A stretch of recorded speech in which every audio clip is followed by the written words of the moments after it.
It was filmed in Durham as well, my neck of the woods, wasn't it? Yeah. What was it like working up there? Yeah, no, it was the whole thing was wonderful, you know, really. It was tough because it was a small budget and everything, but and he's my kind of director because he just likes to do one take, you know. In and out. He said in the second week, he said, wow, he said loud enough so the crew could hear, you know. He said, wow, you and Vanessa, you know, you just nail it on the first take, you know, that's amazing. And I said, Paul, you're working with Redgrave and Stamp. You've got 100 years of movie making.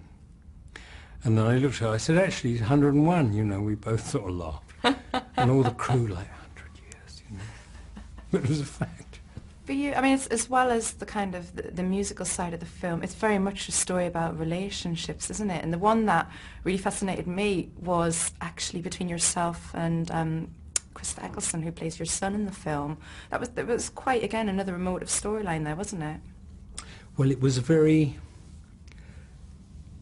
It was easy for me when I realised that, you know, it was really a very similar story to my own dad, and I was the oldest, and I was born just before he went off for World War II. You know, he was a seaman, and the fact was that by the time he came back, he really, like outwardly, he thought I'd already been spoiled because I'd been brought up by my mother, her sisters, my grannies, and he thought I was like little Lord Fauntleroy, you know what I mean? I was like gone for him.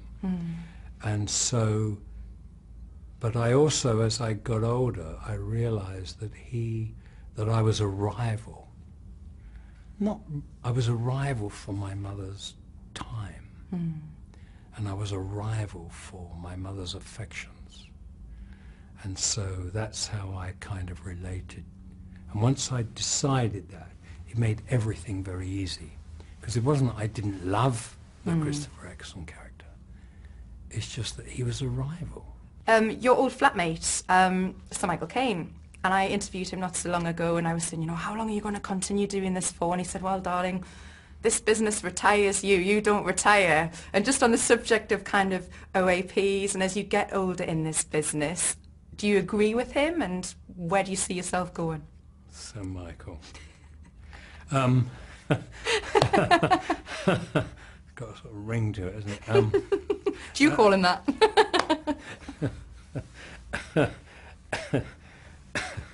Morris Joseph Micaway. I don't really think about the end of my career. When I made my first movie, it had been so hard for me to become an actor, just because where I come from and the culture and everything. My dad said, people like us don't do things like that. And he was right, except I didn't listen. But so when I first made my first movie and it was so successful, I thought, I can do this, I can make my living. I don't have to be an interior decorator, you know. I don't have to discover good antiques, I can do this. So and then what I wanted was a long career. So I started preparing for that in the early 60s. So I'm in the best shape I can possibly be. So frankly, I think I don't agree with Sir Michael in many things, but I think that